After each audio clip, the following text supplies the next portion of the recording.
Hello, little nookies. Would you hate me a little bit if I started calling you that? I'm Valerie, and you've found your way to my cozy little corner of the internet, the Book Nook.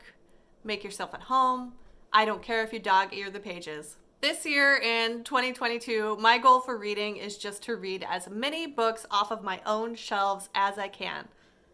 I've got a large physical TBR stack of unread books, and I'm trying to get through as many as possible. To make it a little more interesting for myself, I am choosing a monthly theme, and I am picking books based off of that theme from my shelf. And February's theme was books with girl in the title or some variation of girl, woman, sister, daughter, or a feminine name. I had another really good reading month in February. I read quite a bit of books into the double digits. This whole cutting down on social media and TV time has done wonders for my reading life. Let's not waste any more time. Let me tell you about the books that I read in February. First up is a trio of similarly themed books. I read these books for a reading vlog, and I talked about all three of these books at length in that vlog. So I'm not going to go into too much detail here, but I will tell you about them. So all three of these books were books that dealt with toxic female friendships, with women being terrible to other women or sometimes being good to other women, and just the life around them was terrible and making it hard to, be a nice human. The books that I read for that vlog were Girls' Night Out by Liz Fenton and Lisa Steinke, Girls on Fire by Robin Wasserman, and Imperfect Women by Araminta Hall. These three were very different in style and tone. Subject matter was similar. There were similar themes with feminism and women and friendships. They were all thrillers. They were all a mystery suspense psychological thriller of some kind. They really just riffed well off of the toxic female friendship theme. Girls' Night Out is more of a page turner, a plot-driven book about three friends who are not getting along, haven't been getting along for a while, and they take a trip down to Mexico to a resort town, and things go wrong for them there. This one was fun. It was bingeable, a page-turnery read. The writing got a little repetitive at times. I struggled to tell the three narrators apart, but really I did have a lot of fun reading this book. I think this would make a great beach read or a fun read with your friend while you're drinking margaritas kind of read. Girls on Fire by Robin Wasserman was a darker, heavier, more emotionally fraught book about two teenage girls, one who is kind of the bad girl, one who is more of a good girl. The bad girl kind of takes a good girl under her wing. Their paths intertwine with disastrous results. This book was a difficult read. There are a lot of dark themes in this book. Content warning for suicidal ideation, content warning for assault. It was a heavy book with a lot of bad things that happened, very emotionally draining, but at the same time, it was an interesting read and the character development was great. It was dark, it gave me a lot of feelings, mostly bad feelings, but I feel like the sign of a good book is a book that makes you feel something, even if that something isn't warm and fuzzy. So I wouldn't recommend Girls on Fire to everybody because it was a lot of book to digest.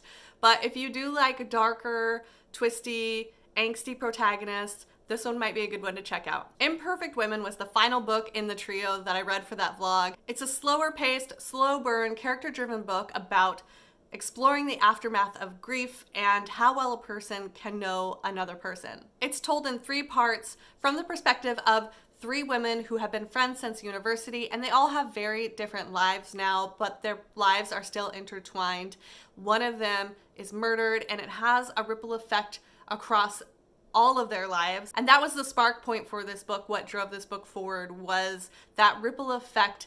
What happens when we lose someone, how our lives affect other people's lives. I enjoyed Imperfect Women quite a bit. Again, it was a slower, character-driven book, but there were a lot of themes and concepts in there that just really struck home with me. All 3 touched on issues of friendship, but also issues of womanhood and girlhood and what it's like to be a woman in this world. I enjoyed all of them, and again, check out that reading vlog if you want more details. The next book technically is not a book that had girl or woman or anything like that in the title. It is a book that I got from the library. My husband and I listened to it on audiobook. This book is Cultish, The Language of Fanaticism by Amanda Montell. My husband Ryan and I both really liked this book. There were a lot of interesting concepts here to unpack. Amanda Montell is a linguist, she's a reporter, she's a writer, and she was taking a look at the way that cults and cult-like groups use language to draw people into the group, and how they get them to stay there, and how they convince them to abandon their families and abandon all their previous beliefs. She talked about dangerous cults like Heaven's Gate, but she also talked about less obvious cult-like groups like MLMs or fitness groups or gurus or even social media influencers. And she connected the different ways that these types of groups use similar language to draw in followers. And it was just really interesting to think about these connections and see them at play in the real world. And I am always fascinated with books about language. Obviously, I am a writer myself, and I love learning about language and how it affects our lives and our decision-making process, and how it can be a powerful tool for good or for evil. And so this book kind of took apart a little bit the language of cults. So it wasn't like digging into specifics of how cults are formed. It wasn't very dramatic. There wasn't like a lot of shocking things in here. Again, it was mostly just focused on language. Even though it wasn't very narratively interesting, the content was really engaging, and I just really connected with this book and found it to be something that I think I'm going to be thinking about a long time from now. I think it's a book that I will reflect on if I'm ever listening to someone talk or watching an influencer or anything like that, where you maybe just kind of question, what is it that they're saying here? What are these words that they're actually using? To kind of figure out if you can trust them or not. So I would definitely recommend this book to anybody who is obsessed with words, obsessed with cults, or just interested in the way that language is used to influence people. This next book that I'm going to be talking about also does not have girl or woman in the title. It is a book that I read for my in-person book club, The Space Between Worlds by Micaiah Johnson. And oh boy, did I love this one. I wasn't sure I was going to. I mean, I thought I probably would like it. It seemed like a book that I would enjoy, but with kind of like time travel-y books, I am a little bit on the fence. I love them, but also I hate them. I love to hate them. I hate to love them. Sometimes with sci-fi, I can get a little lost and it can be a less than pleasurable read for me, but with The Space Between Worlds, I really connected with the premise, with the world building, with the characters. So basically we have a futuristic world where people have figured out how to travel through the multiverse. There are various types of Earths. So you have Earth 0, and this is where all the traversers are coming from, where the people are leaving to travel to a different universe. And the universes are parallel to Earth 0. You can only travel to a different Earth if you are dead on that Earth. There's also a little bit of a rule about how the farther away the Earth is from Earth 0, the less similarities there are, the less there is a resonance, the harder it is to get to the Earth. So it's not like an infinite number of multiverses. There are a finite number of multiverses that Earth 0 can get to. And so you have our main character, and she is a traverser, and she comes from a poorer family, a poorer class, a lower class in this world, and she's a fighter, she's a survivalist, she's struggled a lot. She has also died on a lot of other worlds through circumstance, through murder, through all these different things, and so she is able to travel to a lot of worlds. So the book starts with her traveling, and we learn a little bit about her, and then something horribly wrong happens during one of her trips, and that kind of kickstarts the rest of the book. With this one, I'm not going to get into too many details because I think it would ruin the reading experience if you decided to read this book, because there are so many different layers here and so many things that the author was working with in terms of world building and character development. I am not scientific enough to know if the actual science of traveling to the multiverse made sense, but for me, it made sense inside the story, and that's all that mattered. It was a fun ride into the multiverse, but also pretty nuanced, with exploration of themes of power, choice, agency, existence, love. There was a little bit of a romance happening. It was just so good. It's a book I'm not sure I would have gotten around to reading without the pressure from my book club, and I'm just so glad that I did. I feel like this is a book that I'm definitely going to be recommending to people, especially if anyone loves science fiction or multiverse stuff. Definitely going to be putting this book into the hands of other readers. Back to the books about girls. It was kind of interesting. Once I finished The Space Between Worlds, I picked up Good Luck Girls by Charlotte Nicole Davis. And there were a lot of similar themes between the two books. They were both kind of a dystopian, futuristic world, an Earth-like world with dystopian elements. This one had some fantasy elements to it, so not travel through the multiverse, but there definitely was fantasy elements with this book. It was like a fantasy with Western elements and dystopian elements and just this really interesting mishmash and blend of genres. In this world, there are basically two types of people. There are Dustbloods and Fairborns, and Dustbloods kind of get the brunt end of the deal. They are poorer, they don't get treated well. A lot of them are sold into sex slavery, and that is where this book begins with our main characters who are good luck girls. They work in a house of prostitution, and they are stuck there because they have these things called favors, which are tattoos, and it's basically like a branding, and if they try to leave or try to cover it up, these tattoos will burn and cause them pain, and it's very difficult to escape from these houses.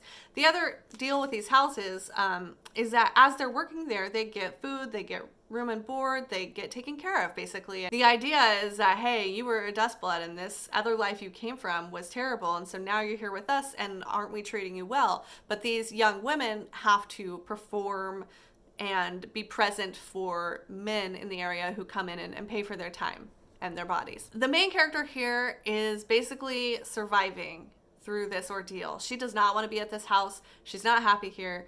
And at some point she decides survival isn't enough. She wants more than that. And there are whispers and rumors of a way for these girls to get out and to get free from these places and live a better life, live a life on their own terms. And so that's where we find these girls in this book. They are escaping from one of these houses. This is basically like a Western road trip. They are crossing this landscape. There's all these obstacles for them to overcome. And what I really enjoyed, I think, most about this book were the characters, were the way that we explored trauma and what happens after trauma, and finding a way to trust again, finding a way to put your trust in another human being after you have spent so many years not trusting people. And I think for me, the character development, the relationships between the girls and the people they meet on the road was my favorite part of this book. The world building at times seemed to fall apart for me. I didn't quite understand some of the things that would happen, or they felt a little convenient. You know, where you can kind of see the author's hand, where it doesn't quite feel so organic to the characters. It is more just, well, I had to get them from here to here, and this is how I did it. It didn't take away from my enjoyment of the book and from like the more interesting themes of the character arcs and how these girls developed. The world building just felt a little bit chaotic at times. There was a lot going on, and not all of it felt relevant to the main plot line that we were following, to the main storyline of these girls working together to try to get to freedom. There were all these other little pops of things happening, and it didn't always blend so well together. I think this might be expanded into a series. I think there might be a second book. It is a standalone. It ends in a way that was very satisfying. But I am wondering if, like, as a series, if the world was expanded, we would understand a little bit more of the elements that we just briefly glimpsed here in this book. There were a couple things that happened at the end that felt a little clunky to me, but I'm not going to give spoilers here. There were just a few things that I wish the author had spent more time on towards the end. But I still really was engaged in this story and in the relationships between the girls and in finding out how they dealt with their trauma. I still really like this book because of the friendship elements and the exploration of trauma and power dynamics, and I just would have liked a different ending, but that's just me being picky. This book was really good. Why is it that books with girl in the title tend to be very dark, emotionally exhausting, very difficult books to read? Luckiest Girl Alive by Jessica Knoll is a book that was a hot book back when it was published in 2015, I think. This was a big buzz book. Everybody was talking about this book, and it got a lot of buzz, a lot of hype. I didn't read it then, but I recently found it in a little free library and brought it home. I asked my newsletter subscribers last month to help me pick my next book, and I gave them 4 options, and this was one of the 4 options, and this was the one that the newsletter subscribers decided to have me read. If you are interested in picking my next book for March, subscribe to my newsletter and you will be able to decide my reading future. Once a month newsletter. We talk about books a lot. So, Luckiest Girl Alive by Jessica Knoll. This is the one that the newsletter subscribers said, Valerie, read this book. So I did. And it was a very difficult book to read. I feel like I read a lot of challenging books this month, a lot of books that just tugged at my heart and just made me grit my teeth through some of it. Luckiest Girl Alive was maybe the hardest book that I had to read this month. This one and Girls on Fire, I don't know, they were both just very challenging in terms of themes and assault. And okay, so content warnings for both those books are out of control, but this one had a lot going on, a lot of not warm and fuzzy things going on. There is content warning in this book for rape, sexual assault, eating disorders, fat phobia, homophobia. This book is about trauma. And if you don't want to read a book about trauma, stay away from this book, because that is what this book is. When we first meet our narrator, Ani, not Annie, but Ani, she is getting ready for her wedding. She is going to be marrying a waspy man, and she doesn't seem very excited about it. And that is a curious thing, because it seems like she has her life together. She's working for this magazine. She's going to be marrying this handsome man. Everything should be going fine, and yet Ani is very distressed. And as the book unfolds, we begin to see why Ani is who she is, how she came to this place. There are secrets about her past. They're not secrets necessarily in the book, they're just secrets to us as the reader. And as they unfold, we begin to see the different parts of Ani and how her trauma in childhood made her the woman that she is today. This is a book about a woman who experienced significant trauma in her childhood. Several different things happen, and it is her trying to understand that trauma, come to terms with it, see if she can be anything but this damaged, broken soul that she has always felt she is. She doesn't feel like she belongs in this world. She doesn't feel lovable. And that is a painful character to read. It is not easy to spend 3 or 4 days or longer with a character who is unlikable, damaged, does not love herself, does not think anyone else loves her. I had a hard time with this book. I can't say that I liked it. I can't say it was a fun read. I can't say that I would recommend it to anybody. That said, I did enjoy seeing Ani's growth through this book.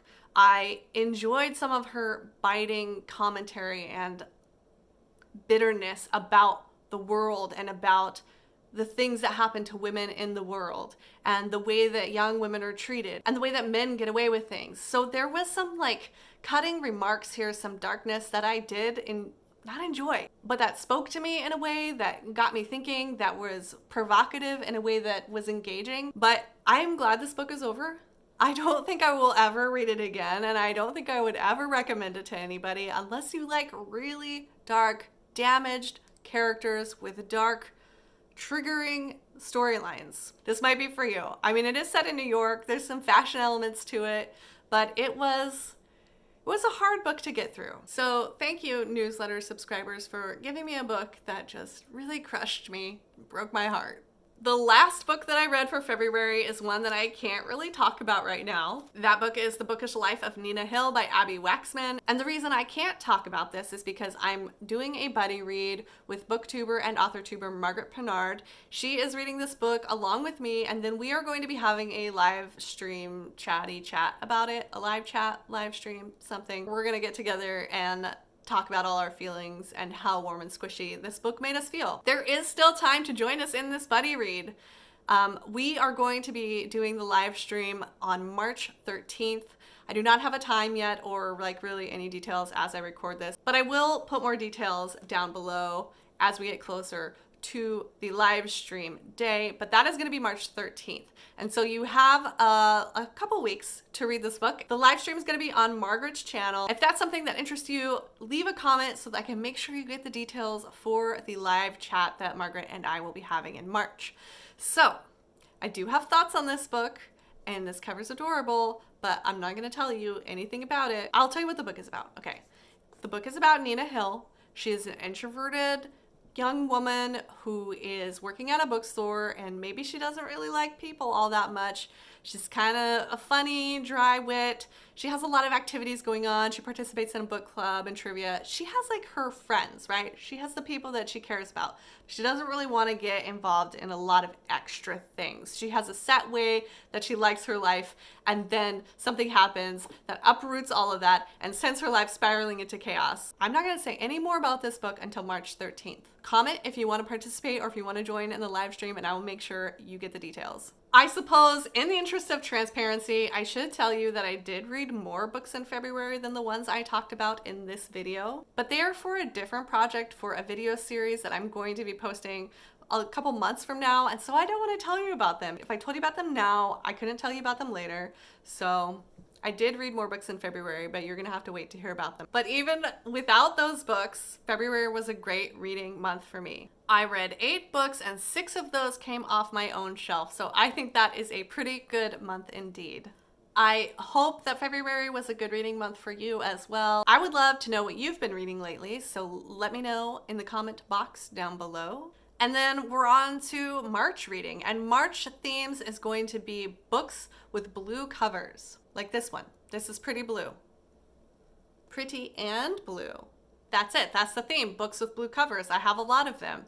And if you want to pick one out for me to read, sign up for my newsletter. That'll be going out in a couple days, and then you can choose one of the books that I will be reading in March. If you have books with blue covers that need reading, read along with me. Thanks for watching. Stay cozy. I'll see you next time.